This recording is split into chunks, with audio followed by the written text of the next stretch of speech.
Before the season even kicks off, soccer fans are already making predictions. Who wins the league? Who qualifies for Europe? And who's lifting the trophy at season's end? On Kalshi, America's #1 prediction market platform, you're trading against peers in a live market, meaning there's no house. And as the probability changes, you can buy in and out of your position. For a limited time, download the Kalshi app and use code CUP26 to get $10 when you trade 10. KALSHI, Kalshi. Trade the beautiful game. 18 plus only. Restrictions and eligibility requirements apply. Event contract trading involves risk and may not be suitable for all investors. Prices, values, and available markets may differ from those mentioned. For more information, see kalshi.com/regulatory.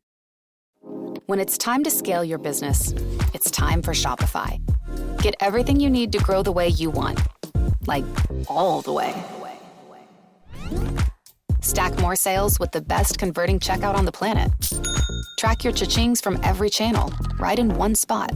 And turn real-time reporting into big-time opportunities.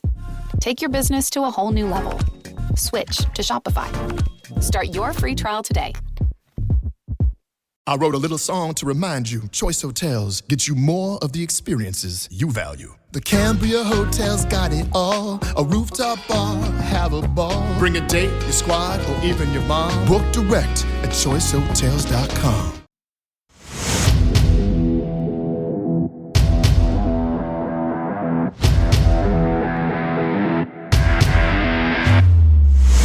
Rain again, and he's got it! Gavin was closing in. Oh, Gavin has scored! Abdul Osman against Brad Jones to put Liverpool out of the cup, and Northampton 3! Hello and welcome to It's All Cobblers to Me. I'm Charles, and today we're looking back on the 0-0 draw with Swindon at Sixfields. I'm joined by Danny and Chessie, so a big hello to the two of you. League Two is back. It is back, boys and girls. It is so back. The only thing that I'm really disappointed in, is that some of the stuff that League Two really has to offer didn't really happen in this game. No, it wasn't a League Two game, really, was it? I don't think. No, not that that's a disonting thing, but I kind of want all the League Two stuff to happen in other games that we can look at on the Basement Tales, which is available only to patrons, by the way, if you'd like to join the Patreon for that. But yeah, we want the nonsense to happen elsewhere, but this didn't feel like a League Two game at all. It felt like a League One light in some ways, didn't it? League 1.5. Both teams were trying to play reasonable football. It was quite a nice game on the eye in a lot of the time. I think both teams just missing that bit up front, weren't they? And it wasn't really a welcome back to League Two. I think I get the feeling, and I don't want to cast aspersions on our friends from Crawley, but I feel like a Tuesday night at home to Crawley, that might be when we are finally welcome back to League Two. Depends if they've got any players left, doesn't it? Because they're all getting sent off. Basically, they were like, we'll forfeit this one straight away. But we'll talk about that on the Basement Tales, Danny, as you said, which is available on the It's All Cobblers to Me Patreon. You can go and find out what that all has to offer at patreon.com/cobblers to me. It's just £5 a month, and you'll be helping to support the making of the podcast. And just keeping us going, basically. And in return, you'll get loads of stuff, including extra bonus content every week in the form of the Basement Tales podcast, where Danny and I look back at what happened to the rest of League Two. Also, Danny did a quiz last week. I was very impressed with it. I got 7 out of 10, and I didn't even cheat. I did it while I was doing some shopping in Tesco. I was quite surprised. People wondered why I was just, down by my side holding fingers and then every so often lifting another one up as if I was counting. Because I was counting how many I'd got right. Just shouting in the middle of Tesco's. Yeah, 4! Lee Colgan! Yes, there were a couple of where I even paused it at one point because I just couldn't concentrate because I was trying to look for porridge and determining which oats that I should buy. But at the same time was trying to work out if I indeed had got the right question, if that makes sense. I was listening to your question. I wasn't sure if I'd got it in my head properly. So I had to rewind it a couple of times to hear your dulcet tones say it again, because the Scottish oats were confusing me. Let's say Let's say that. Dastardly Scottish oats. Oh, How just dare they. dastardly. So you can get all of that kind of nonsense by joining the Patreon. Patreon.com/cobblers to me. This week, Danny, it's not a quiz, is it? What are you doing this week? Is it history? Yeah, a little bit of history. I'm doing this month in Cobblers history this week. So I'm going to be looking back on the start of the 1965-66 season because that one of the questions was about that last week. So I thought, I don't really know a lot about that. So I went and did a bit of research on it, and I'm going to put together a little history pod for the patrons this week on that. I didn't get the answer to that one. That was one that I guessed. I guessed Highbury. The question was, where did we start that league campaign off, wasn't it? And it was away from home when you'd already given, and I just guessed Highbury, but it wasn't that.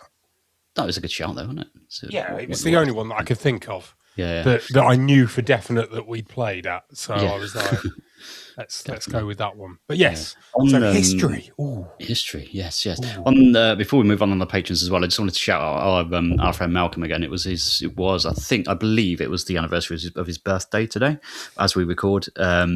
There was a big gathering in his hometown as well from his friends and family, and being the first day of the first weekend of the season as well, so missed. So I wanted to give Malcolm a shout out again because it's games like this that you really miss people like that, isn't it? When you come back and you realise again like where he would have been, what he would have been doing, that massive smile of his. So miss you, Malcolm, and love you, and a happy birthday in that way.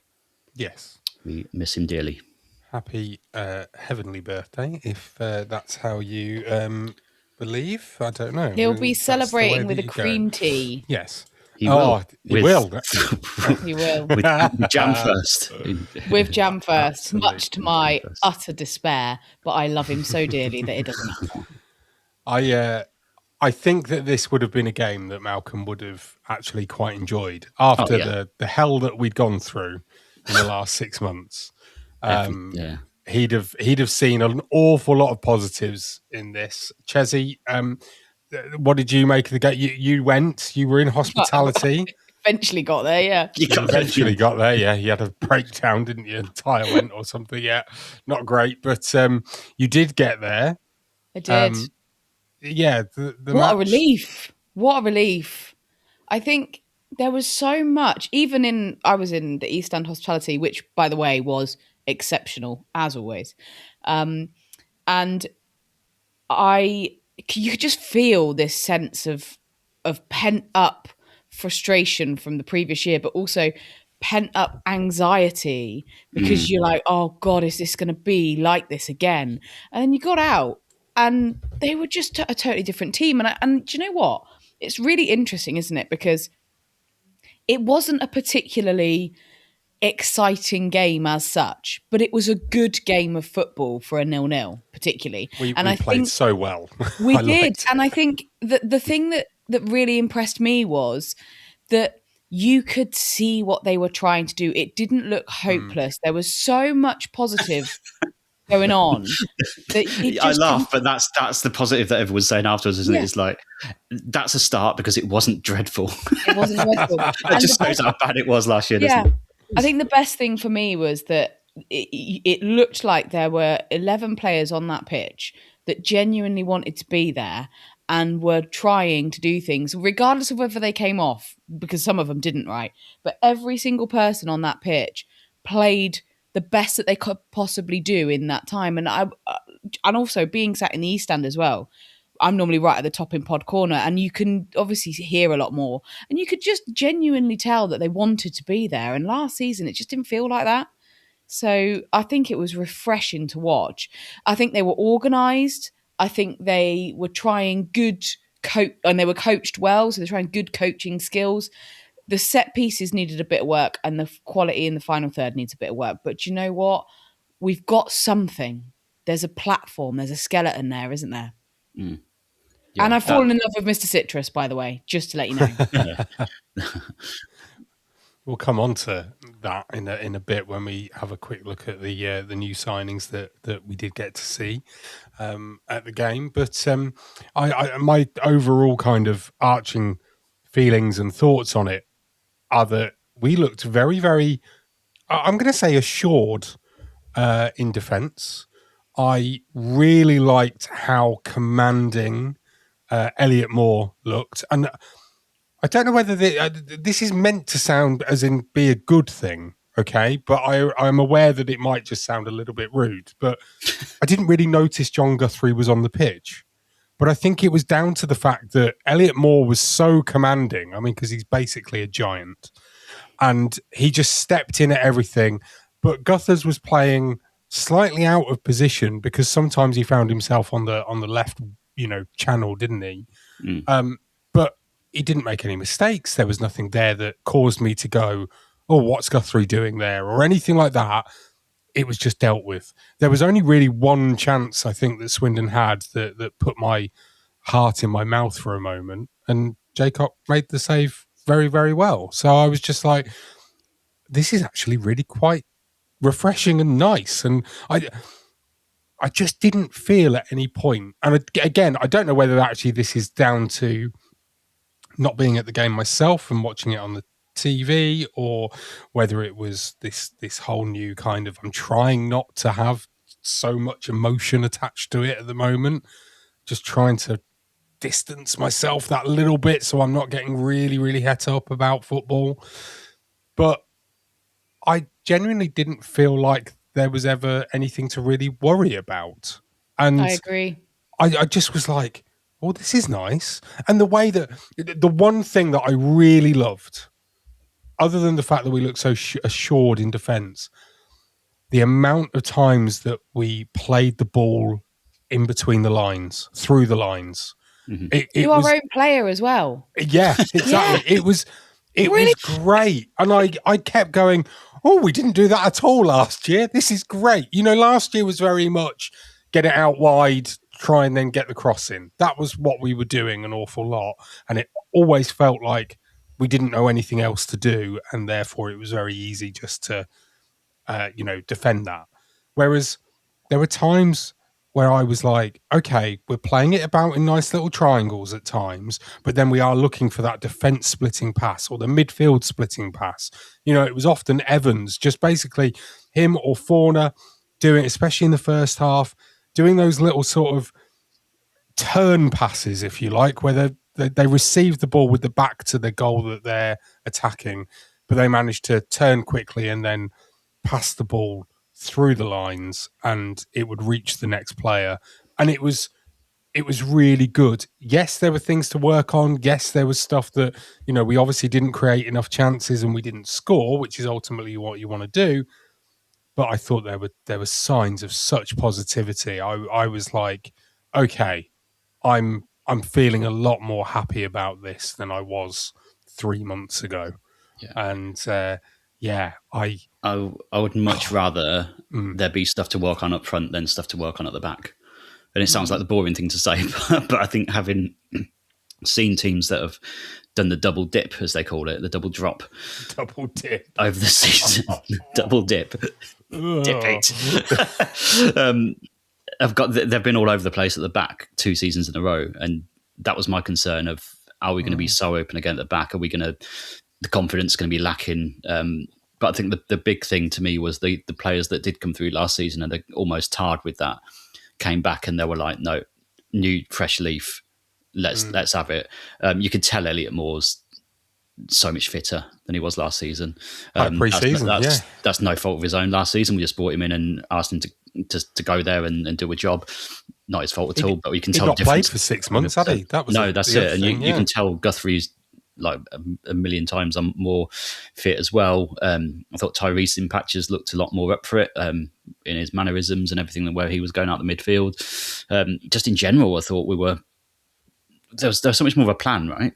Going forward, even if there wasn't the end product, there was more of a plan. There was more of a, this is our pattern of play and we're going to try and open you up this way, rather than go, right, just lump it forward and see what happens, which was what was happening a lot of the time last season, which was what made it so drab. I even saw there was one corner, weren't there? There was almost Alan Neil-like in the first half. It led to a second corner that we didn't just try and do the same thing again. It was really good. Yeah. What I took away from it as well is that when they first came out the tunnel, I thought, oh my gosh, they're huge. Like these players are giants, right? We've built a really physical squad. And with that, sometimes what can happen is that you just got a bunch of thugs that lump it. And that is the opposite of what they were doing. So we've got two really strong elements. I think, Danny, what you said about the defence is really important. We've got a really solid defence, but we've got solid players. There's not many little ones like Elliot List, Sam Hoskins and Tyrese. Maybe they're the three that are quite little, but the rest are quite big, solid, physical blokes. I'd love you to stand next to any of those and So call them would little. but they can play football. That's the difference, isn't it? The difference is we've got really physical players, but they're good on the ball. I can't pronounce our new player on JD. Yeah, JD. What are we naming him? What's his name? Because I can't pronounce it, and I'm really sorry to him. Donation is his name. Donation, right. JD's a lot. JD. We'll call him JD. Mr. JD, I'm going to call him. He was brilliant. So physical. And I think there's a lot of players very much like him in that squad. We've built a squad that aren't strangers on the pitch, and that's what last season I think our problem was. There was a lot of strangers. This year they seem to complement each other really, really well, and I think we've got a really solid midfield that leads beautifully into a really solid defence.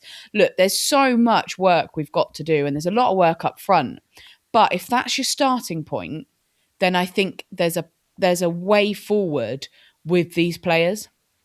It makes me confident at talking about defence as well a bit when we are going to face those teams in League Two where they are going to just lump it.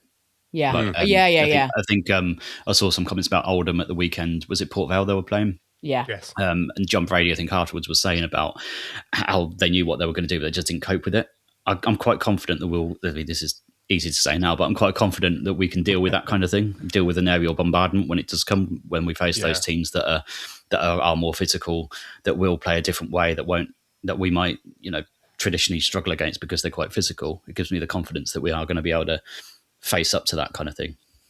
I think we're in a good spot at the moment, and I think it's lovely to have this definite positive glow, if you like, after these last two performances. Because yes, we haven't had a win yet in a competitive fixture. However, one loss, one draw.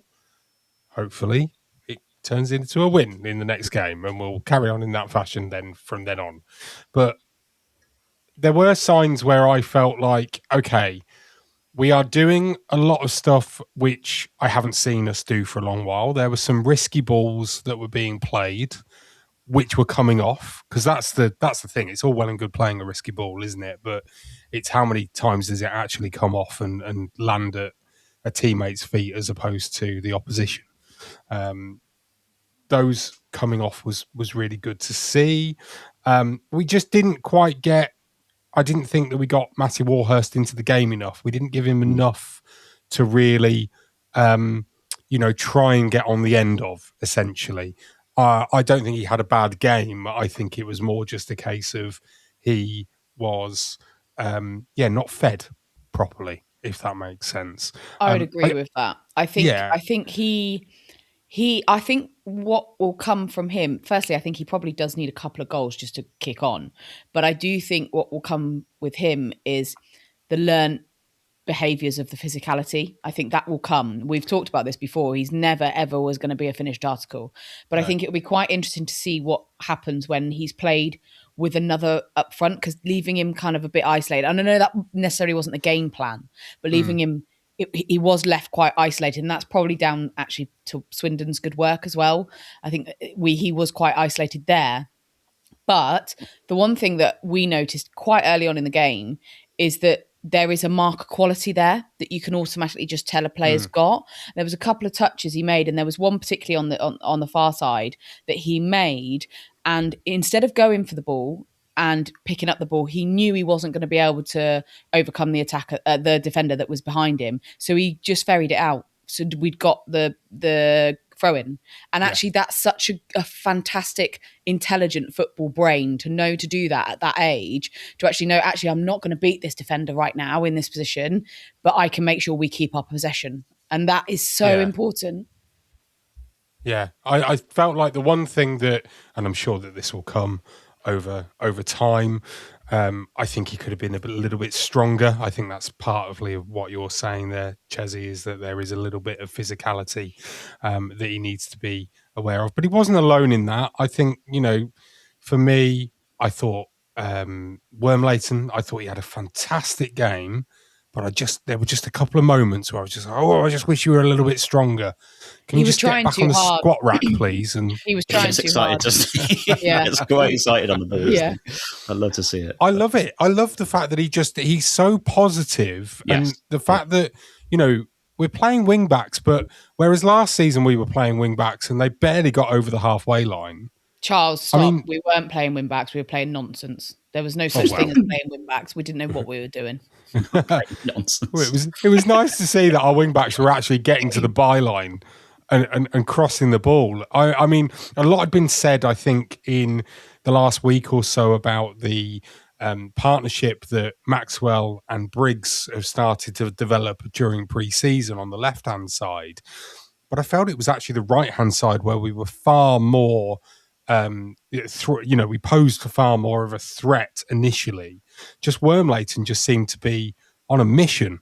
It was very much just like, I'm going single-handedly run down this line and do everything with it. And he scared the opposition defence. And again, it's something that we were lacking last year, was a threat to the opposition. Because an awful lot of the time last year, the opposition were just kind of like, well, we just stand here, nothing's really going on. There was so many times last year when it was so obvious what we were doing. Nobody was trying to make that little run in behind until Jake Evans got on the pitch a couple of times and he did it. Basically, we just never made the defenders have to think about what they had to do. Whereas Wormleighton did immediately from the off. He was just like, I'm going to run at you and I'm going to run with this ball into this bit of space and I'm going to try and cross it in. It's down to you to try and stop me. And I thought he did brilliantly well.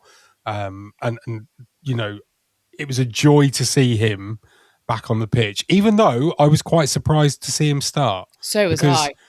I don't think any of us, I mean, even Ian Holloway said he wasn't expecting what we actually, put out there as our starting 11 and the way we lined up, because we hadn't done that at all in pre-season. I quite like that. A manager has basically spent 6 weeks showing other opposition managers how we're going to play, and then rocks up on the first day of the season and goes, you weren't expecting this. Charles, I think there's going to be... Can we talk about Logan Briggs? Yes, of course you can. Talk about him. I really, really like him. I really think there is a real diamond in the rough there. He's not the finished article, but my goodness me, some of the quality in that midfield coming from him was something that I've not seen for a while in a Cobblers shirt. It was nice. It was nice. He was really good to watch, and he made loads of little runs, didn't he? And he had that chance in the second half where the defender's just like, all right, just go past then. Just off you go. Yeah, he just wandered through. I think you've got to give Briggs credit for that, because the way that I saw it watching it on the telly was that Briggs has collected the ball and he's running quite, I won't say full pelt, because I think he was tiring at that point even then, but he ran quite hard towards the goal. The defender kind of kept up with him, but Briggs then slowed it down. And I think he made a little dummy with his shoulder just to sort of go, I'm now going to pass it inside. But he didn't. He then just sped up again. And I think it was just League Two defender. That was essentially what it was. I think it was just a simple case of the guy that he was up against wasn't expecting it, isn't quite as experienced as maybe a league. So therefore, it did look a little bit like the defender just let him walk past him. But I think actually you've got to give Briggs credit for it. Yeah. The disappointing thing for me was the finish, because as much as it was like, we've had a shot. It is a great chance. And for me, he should get it past what's his face in their goal, Ripley. The good thing for me as well is that we've got players running up with him as well. I think there was Evans. I think there was it Warhurst? Which one? Which one, Danny? Connor. Right. Oh, again, love him. Miss Citrus. What a man. They were up there with him, and I think they were a bit annoyed that he didn't pass. But even that little thing is a bit like, right, good. Yeah. You're committing yourself as well. Yeah. Excellent. This is all good stuff. Briggs, I think I loved some of his little bursts and little runs. I just didn't want to. You don't want to fall into the Fosu fallacy, do you, with new signings? Because we all remember what happened with Fosu on that opening. On that fallacy. That's brilliant. It's like a whole trilogy, like the Bourne Identity. Players who have shone for 10 minutes and then disappeared. Yeah. But I don't think it's going to be like that. I think he looks like he's switched on. That combination you talked about, I thought Maxwell was absolutely superb. I love him. He feels like he's the type of player who's going to be so dependable. I can't remember who I compared him to. Brendan Maloney, I think, that kind of style of person, of defender, of fullback, wing-back, who you just know is going to put in a good 7, 8, 9 out of 10 every week. And we might become accustomed to it and be like, almost not forget about it, but be like, almost underappreciated of what he is, because I think he's a phenomenal talent. He also made a really good defensive run, if you remember. I think maybe we'd had a corner and Swindon broke away, and it was Maxwell that chased down. I think it was their young lad, wasn't it, that was there, that was starting, that had come through their academy. Yeah. And he basically managed to. Did he shepherd? Either he won a free kick or he managed to get it shepherded out for a goal kick. Shepherd out for a goal kick, I think. He was it, yeah. I did think to myself that's fantastic that he put himself in that position, which I thought was great. Look, we'll talk a little bit more. I just want to take a quick break because we've got some ads that people need to be able to press skip on. Otherwise, they won't be able. Yeah, they need a cup of tea or whatever. We'll be back in a minute or two. Before the season even kicks off, soccer fans are already making predictions. Who wins the league? Who qualifies for Europe? And who's lifting the trophy at season's end? On Chelsie, America's #1 prediction market platform, you're trading against peers in a live market, meaning there's no house. And as the probability changes, you can buy in and out of your position. For a limited time, download the Chelsie app and use code CUP26 to get $10 when you trade 10. KALSHI, Chelsie. Trade the beautiful game. 18 plus only. Restrictions and eligibility requirements apply. Event contract trading involves risk and may not be suitable for all investors. Prices, values, and available markets may differ from those mentioned. For more information, see chelsie.com/regulatory. If your business runs on 5 different apps, 12 browser tabs, and 1 spreadsheet that everyone's afraid to touch, it's probably time for Odoo.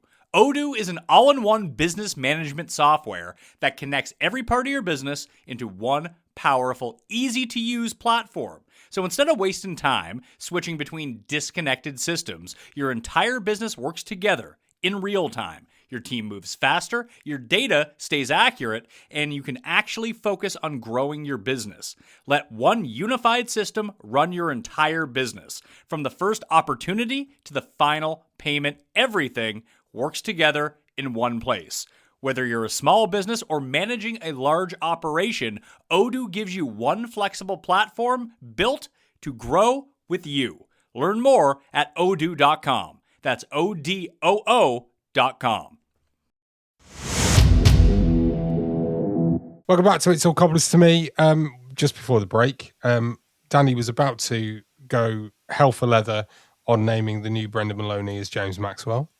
I mean, when I say about to, I think you already had. Already had, but I think it's a really good sign that we're sort of looking at players and comparing them almost, and maybe a little bit unfairly, but two players that were in a fantastic side for the Cobblers. It's not necessarily even the side either, just the type of player he is. I can just feel that he's going to be so, I mean, this is to say this before crew, but I feel like he's going to be so dependable.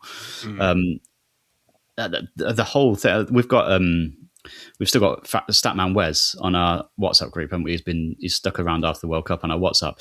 He was saying, is this really entertaining for you guys? And we're like, yeah, this is this is literally what you said earlier, Charles. Logan Briggs ran at a defender, ran towards the goal. I was like, yes, come on, let's have some running towards the goal. Let's have some competent fullbacks. Let's have it. It shows how, and we don't want to waffle on about last season anymore, but it just shows how bad it was, doesn't it? That we're finding these little things to be positive about. It's great stuff, and hopefully we can really start to look forward now. I think the thing with it mostly for me is that it isn't just a case of, oh, we looked a little bit better. I think we look like we've made 10, 15 steps forward. Look a different side completely. And we look, and we look a completely different side. We look a completely different sort of mentality. There doesn't seem to be any fear anywhere. None of them are thinking to themselves, "Oh, we need to do well today. We need to pick up a point right now. We need to do this." I think the way that Chris Hogg has gone about things and the way that he's talked, last week when he was on our podcast, he was on the Cobblers show the week before that, the interviews that he's had leading up to the season through the club's channels. Whenever he's been asked about, setting targets or anything like that for the season ahead, he's just put that question to bed straight away and has just gone, I kind of don't want to think about it like that. I don't want to be putting the initial pressure on us to sort of pick up, right, this game we should be getting 3 points from and we need to go and do it. He's allowing, the breathing space, I guess, for all of the players to just go out there and get a good performance in. And with that, results will come. And I get that there is always, it's a results business, is always going to be there in the back of everybody's minds. But I think because of how low we had sunk to, this is probably going to be a bit of a reset season. And I don't have a problem with that whatsoever, as long as we are 10, 15, 20 steps on come the end of the season from where we were back in May of this year. And as long as that happens, I'm completely okay with it being a transitional season. The thing I think we need to do, put very simply, is if we can't win, you just don't lose. And I think if we stick with that philosophy in terms of the fact that keeping a clean sheet with our defence is our first form of stepping stones in our games. Because actually, you're right. I think if you, interestingly as well, actually, because we were in hospitality, we had some Swindon fans sat next to us. I think they were quite relieved when I rocked up and sat next to them. But they said, "Oh, well, we are Swindon fans." I said, "Oh, it's fine. Don't worry about it." But he said, when he was sat next to me, he said, "You are by far and away better quality-wise than anything we saw last season." And I was like, yeah, but it is only day one. Yeah. But if you just talk in isolation of this one game on paper in terms of the quality that we've been able to produce, yes, we might not be able to produce that week in, week out, but the fundamental of having a solid defence that can cope with League Two football, I think that is the most important thing you need. And look, if anyone thinks that we're going to be winning the league, I don't think that's a realistic possibility. However, I think to be in and around the top 10 would be enough this season for everyone to go, right, that's okay. And like you say, it's as long as we know where we're going, right? As long as we can see a plan and we know what's happening, we know what we're going to build on for next season, kind of thing. Yeah. But that's not to say as well, if it works out and the top seven's in reach, we shouldn't just go for it, because I think we should. But you always have to, if you've got an opportunity for success, i.e. promotion in this case, you've always got to try. Always. Yeah. That's a given, I think. From this. I'm excited as well. I'm excited for what we could add to this as well, potentially. If we got a little bit more time to add to the squad, if we could add a little bit more quality going forwards, then that's exciting. I mean, this is it, isn't it? I don't know. I know Neil's not here, but Harvey Saunders does have a chance right at the end. I will be honest, and I will say that one of the things I was a little bit annoyed at was that we were making 2 substitutions in the 90th minute. I wasn't too keen on that. But it did renew us, it did refresh us, and we went for it, didn't we, right at the end? And it accumulated that chance for Harvey. I actually think it should have been a corner. Yes, I think so too, yeah. It does take a deflection off the boot of the defender. Mm-hmm. So he's unlucky not to get a corner out of it. But it was a good opportunity. I don't like the fact that there were a few people saying that that's his third big chance missed in in 3 big games or 3 games.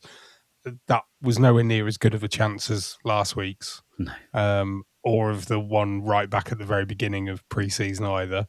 I think we need to forget about that sort of nonsense. He had a really good chance, and he'd not been on the pitch for that long. I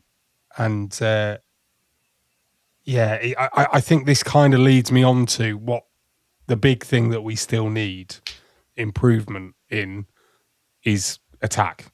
We still need more going forward. It did feel like we didn't. I don't know whether it did to you, but I kept wanting, why aren't we making changes? Ian Holloway seemed to make changes and be like, right, we'll get these players on now and we'll change the game this way. And it worked in the second half for Swindon. They took more control in the second half, and it felt like we weren't doing it. And I did wonder whether that was because maybe Hogg felt like he didn't have anybody on the bench that could make a difference and make they brought on an improvement. They brought on Ollie Palmer, didn't he? He's having a lovely old time in life, isn't he, at the minute? That's a nice way to put it. He won't like it. If I clip that up and put it online, he'll be retweeting you and saying horrible things back. Hey, but he'll score goals because that's League Two, isn't it? So yeah, if we signed a giant tomorrow, I wouldn't be opposed to it at all. No. He spent more time in midfield, I think, in the centre circle than he did anywhere else, Ollie Palmer. But yeah. I think we're definitely one striker away from a decent team, I think. And I think it's quite similar to what we kind of experienced last season, because I think, not last season, sorry, the season before, I think we were 2 players away from a really good side, that one that Nolan had after Brady. I think we were so close to having a decent League One side back then. Obviously, didn't happen. But we are very much one striker away, I think, from being a more prolific side. I think with Harvey Saunders, I don't see his game as a finishing game, funnily enough. But I see his game as a holding striker playing alongside somebody. Because I think when I looked at him, because it was really quite funny, because as he went through on goal, I was like, well, this is not going in. And Sean was like, how do you know? And I was like, well, I've seen enough of him. But that's it. I don't think that's all of his game. And I think we're losing our way a little bit in terms of how we're judging it. Not necessarily us, but particularly the fan base, because I think there's a bit of frustration in the fact that he's not finished maybe 3 okay chances. But I don't see that as his main game. I think his game is very, like I said, is a goalless Labrador. He's moving around the pitch and using the pitch and drawing in defenders so that more can come forward. And I think if you've got more going forward and him supporting, I think he will play a really important role. But I don't think it's an out-and-out goal scoring role. And I think we maybe need to look at that, because I think because it has to be a when, it can't be an if. When we get a striker in, I think that will help, but we really do need one, because if we don't, we will sink quite quickly, I think. I like his movement. Yeah, I do. He's quite clever in his movement in what he does. So you can see him playing a wider role as well if we play a different, like 4-2, like he played him right wing or right mid in pre-season, didn't he, as well, and looked pretty good. So he's definitely got loads to offer. I'd like him to get his first goal. I'd like Warhurst to get his first goal, to get off the mark, so it's not got that on his back kind of thing. But I think he's promising. I think. I think so. I like I like the positivity in him as well, in Saunders, because yes, he's had a couple of big chances that he's not been able to put away, but that hasn't stopped him from trying and keeping going. Yeah. His head hasn't gone down or anything like that. He is still going for it, which I do really, really like. I think in terms of what we need going forward, it's obvious. We've talked about it all the way through pre-season. I think we'll probably be talking about it right up until the end of the transfer window. Hopefully not beyond that.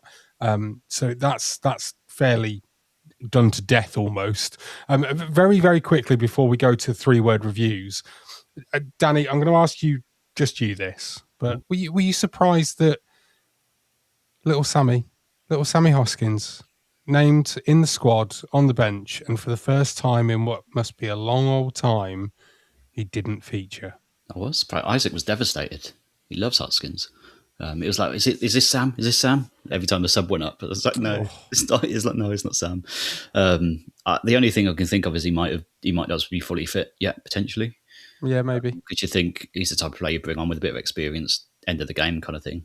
But it doesn't look, from what we've seen so far, unless he is injured and carrying a knock, that he's in there in the kind of preferred starting 11 for Chris Hogg, does it? No. In a way, I don't mind it either. Not because of Hoskins, the player, just because of he's not come in and been like, right, you've been here for 10 years, you automatically get a spot. Yeah, I quite like it. Yeah, I think that his role in the team is probably changing now. I don't think that's a bad thing. I think it's a positive. Probably been agreed on as well with him when he signed his contract, right? Would have thought so. Yeah. So yeah, I mean, I think I was a bit surprised not to see him come on towards the end, but maybe he will become the player that will come on. And if we're defending a 1-0 lead, I think he's the kind of player that you can trust. Yeah. So to help with the defending as well as getting out, with the ball and stuff. So maybe that's where we will see him featuring the most in the team for the season ahead. 3-word reviews then for the first time this season. Danny, if you want to take the ones from the Patreon, choose your select few. Select few from the Slack, which is patreon.com/cobblers to me, to join in the fun on the Slack. Loads of great conversations daily on there, including 3-word reviews. Melly has been in touch. He says we're not outclassed, which definitely weren't. Brian Wills, it sounded promising. Matthew Crane, signs of teamwork. Rob Duncan, here we go. Good 7th pre-season friendly bracket season starts on the 15th. Oh, that's last week's. Oh my word! Sorry, I've gone back too far. You've gone far too far, and you're trying to give Rob a red card. Those first 3 could have counted to this game. Sorry, Rob, I've done you a disservice. You right. Rob Duncan's been in touch for this week. He says, could have won it. He's put won it as one word. But he's put won it as one word. Ugh. But he didn't Rob, you didn't need to do that, my love. You could have just put a comma, a VE, and then could have won it. Yeah, could have won. Yeah. Well, Rob. So I think Rob's done that on purpose, and I fully respect it. He also says Chessie dressed up as one of his I did. Reviews. Yeah.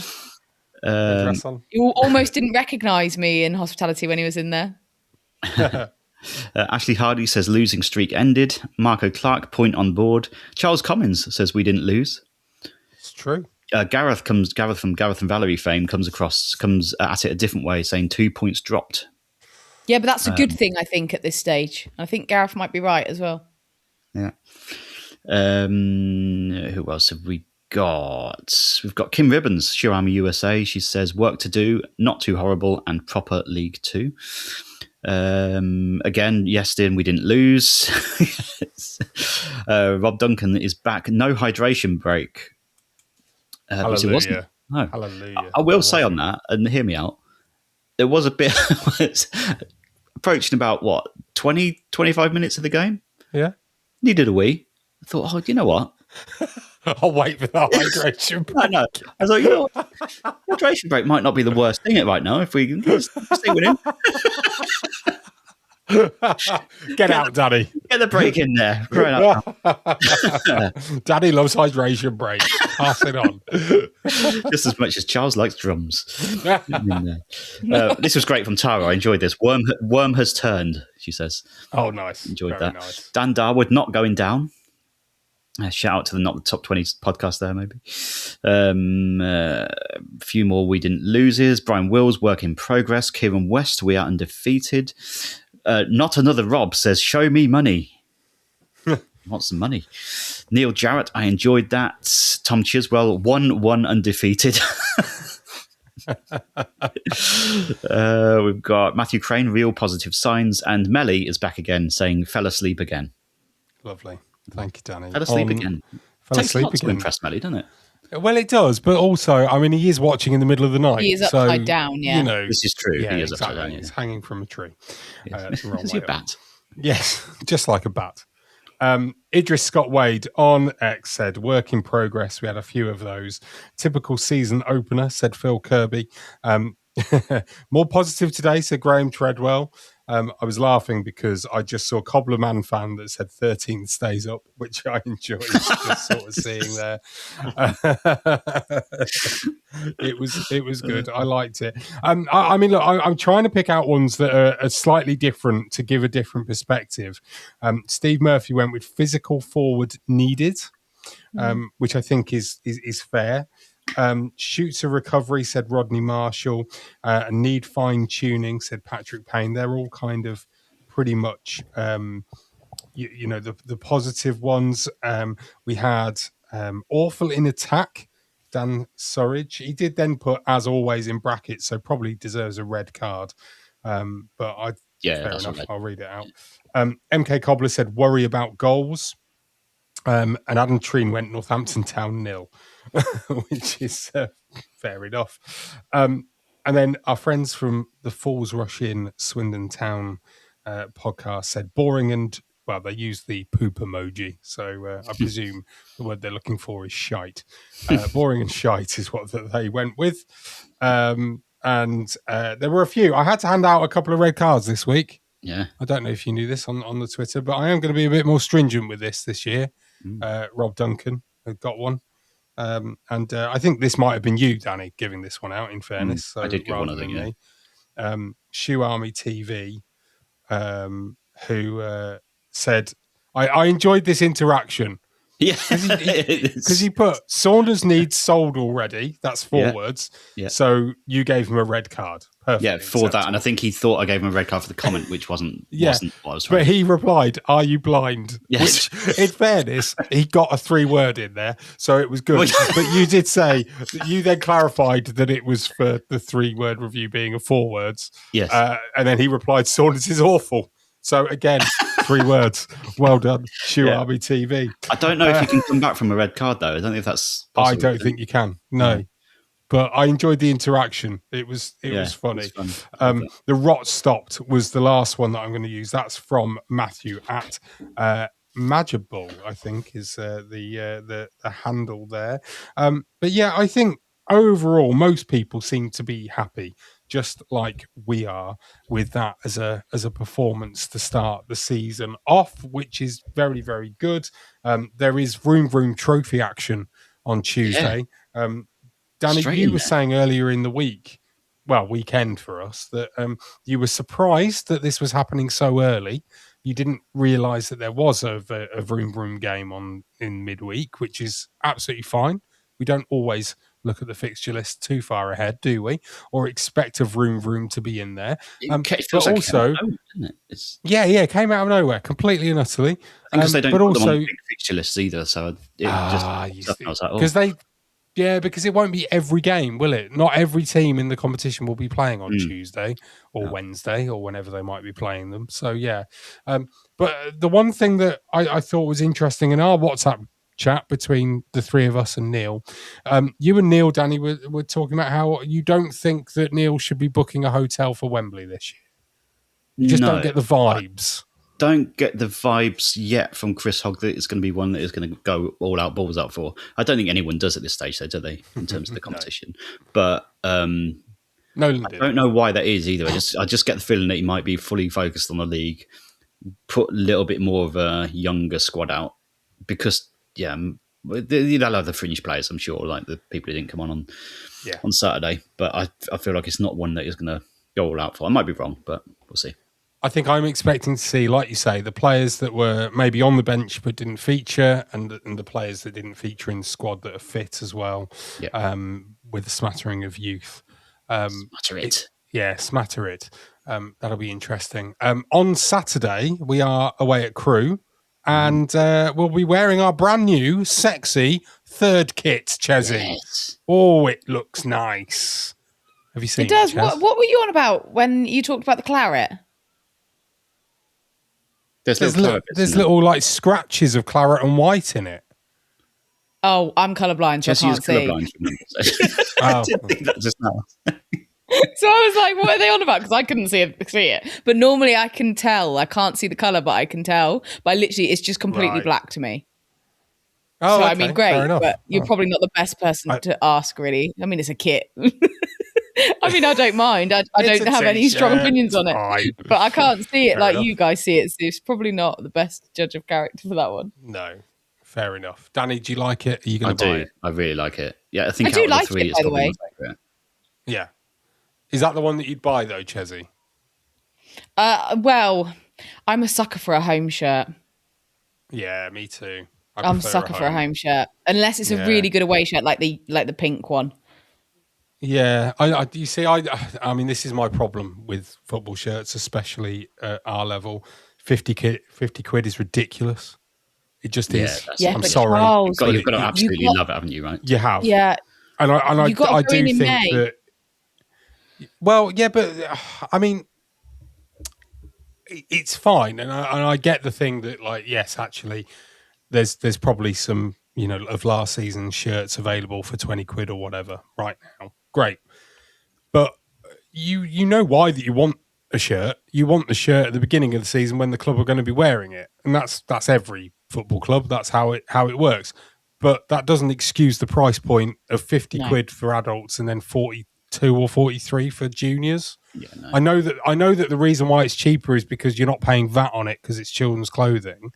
But I'm sorry, it's just, and it's not necessarily the club's fault either. It's the manufacturers In general, Yeah. it's Yeah. everywhere. Yeah.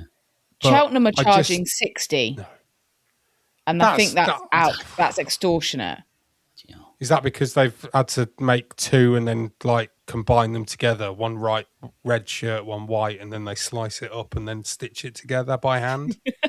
I'd hope so. 60 Very well quid. played there, Charles. I like that. 60 quid is just Stupid nuts. And it's like, as well, that they talk about, again, on another financial level, the admission price for away fans is higher than the Premier League cost cap for a ticket cap. And that's just stupid at this level.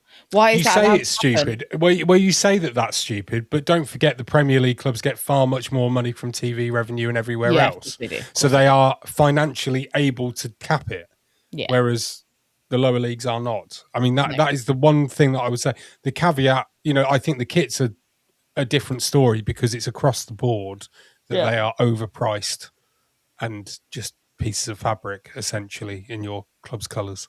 But as I said on the pot, well, before we started recording, if you don't like it, don't buy it and stop whinging, Charles. So there you go. To finish the podcast this week, NTFC women started their season with a defeat up at Wythenshawe. I was really annoyed because Wythenshawe is only down the road from me, and I couldn't make it due to family life getting in the way. Didn't realise you lived in the Midlands, Charles. Sorry? I didn't realise you lived in the Midlands. Well, I didn't realise that Wythenshawe was in the Midlands either, to be fair. But there you go. Someone at Fornall definitely thinks that is the case. They were beaten, weren't they, Danny? Yes, they were 4-1 at the end. There was 1-1 for quite a while. Had quite a lot of new signings in the side. Freya Pearce was one of them. She got our goal. I felt really bad for Katie McLean, our sponsored player, of course.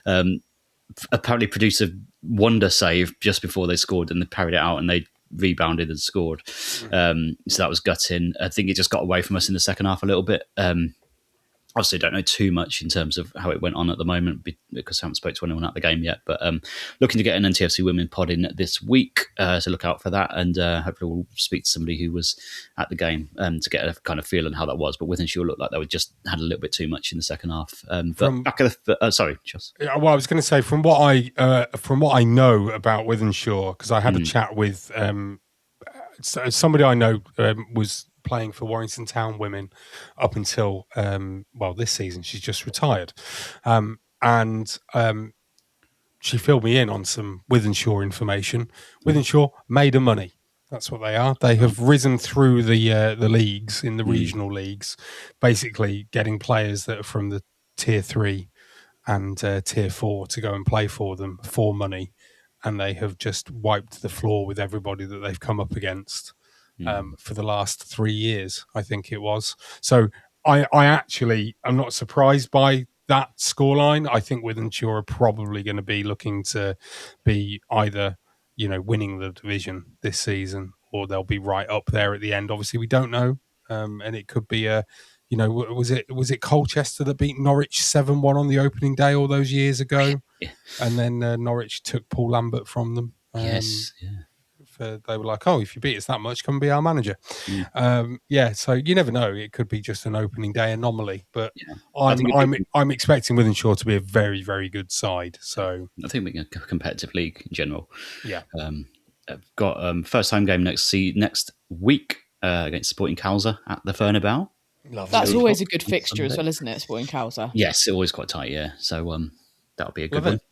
So get on down there if you can to support the teams. And let's say some new faces.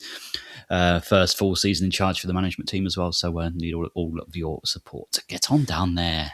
Brilliant. Do go and support NTFC Women just like you do for the men. Thanks very much for listening to It's All Cobblers to Me. You can get involved with the show by following us on Twitter, Instagram, and of course signing up to Patreon as well. Just search Cobblers to Me. We will see you next time. Goodbye. See you later. Goodbye. Way! There's the cup. There's the pictures you'll see on tomorrow's back pages. The Cobblers are going through into Division 1. Bring them on because we deserve it. Find the biggest voices in sports on the Sports Social Podcast Network. Like me, Andy from Let's Talk FPL, your home for everything Fantasy Premier League. Whether you're playing for the first time this season or you've spent years picking the wrong captain, I've got you covered with transfers, captaincy, chip strategy and everything you need to stay ahead of your mini-league rivals. With new episodes throughout the week, all season long, search for Let's Talk FPL wherever you get your podcasts and let's get you that mini-league win. Sports Social Podcast Network.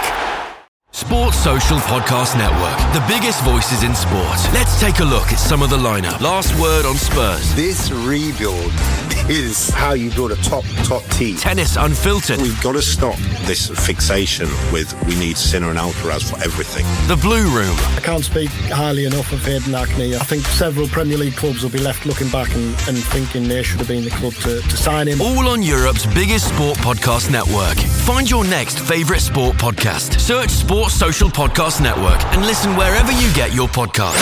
Sports Social Podcast Network. Verified comparison at content.sport-social.co.uk/comparison.